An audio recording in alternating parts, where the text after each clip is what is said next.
Welcome back to the shop, my friends. Steve here at SKS Props, and in today's build video, I have something that a lot of people have been eagerly anticipating, the conclusion of my Gears of War Marcus Fenix foam armor build series. I was able to locate all of the templates for the belt, the wrist, and the Shin armor.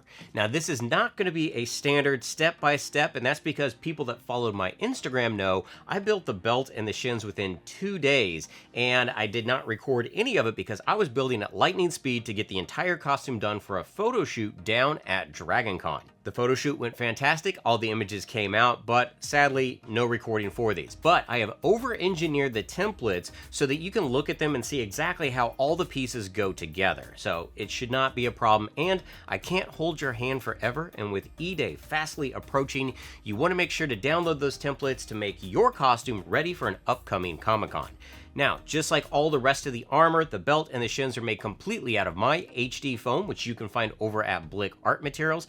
And if you like these series, if you like the free templates, by all means, go through the links that are in the description section and those that are on my website. Every time you do, not only are you getting the best foam on the market for crafting, but you're supporting me, you're supporting this channel, which means I get to continue to make awesome things like this, give you free PDF files, we all know that's the big one, and show you how to put it all together. So let's go ahead because I want to give you a brief rundown on the belt and the Shins. Let's get started. The first thing you're going to notice is that I did add some 3-volt 5mm LEDs into mine. This is not a necessity, and if you didn't want to do that, you could easily just paint these blue and enhance them later in a photo editing software. Also, the cod piece is attached with a parachute clip. I would recommend to do something like that versus making it a static build. That way you can sit down in it or freely move your legs. If this does not have the ability to move, walking makes it very difficult.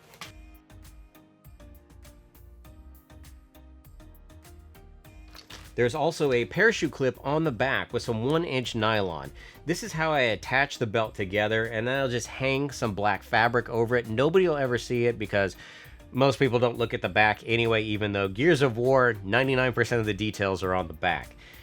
You could also cut this back or extend it just to make the belt fit you. So bear in mind that I did make a note of it on the template. When it comes to the pouches, they're going to line up with this piece here and try to space them out evenly around you, especially if you're going to do the magnetic clasps like I did so that they're easily accessible for your business cards or your cell phone. The wrist armor mimics the belt quite a bit, it's just a little bit smaller. Once again, you notice I did add some LEDs into mine. That's not a necessity, and if you didn't want to do that, you can just paint these blue. Just like the bigger belt, I also used the 1-inch parachute clips and nylon straps just so I could put them on my wrist without having to take my gloves off. You know, it's comforts like that. If you need to get out of your costume real quick, that's a quick and easy way to do it, is always to be using parachute clips. And it's a lot more sturdy and secure than Velcro.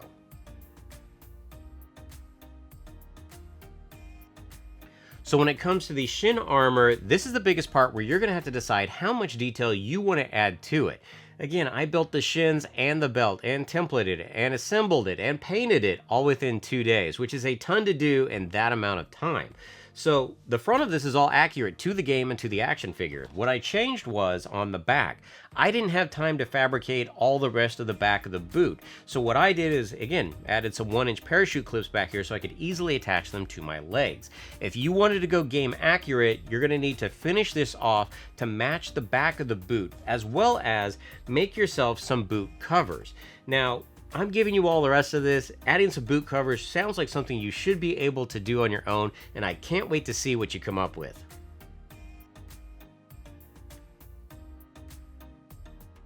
And some people had asked about the torque bow that I used in my photo shoots, and that I built back in 2017. So that was a long time ago and way before I started doing videos or keeping any of my templates.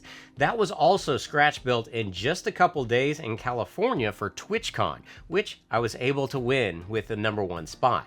So there is no videos on that, there's no templates on it. It is all still foam fabricated, it doesn't weigh hardly anything, and I would really like to see some of you out there try to tackle this one on your own as well.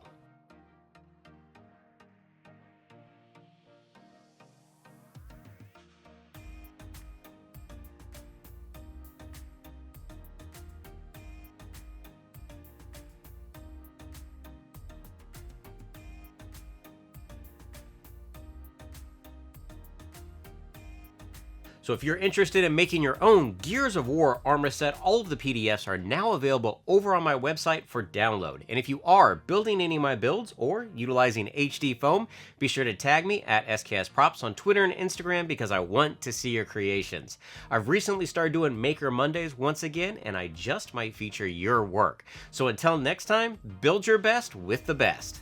HD foam.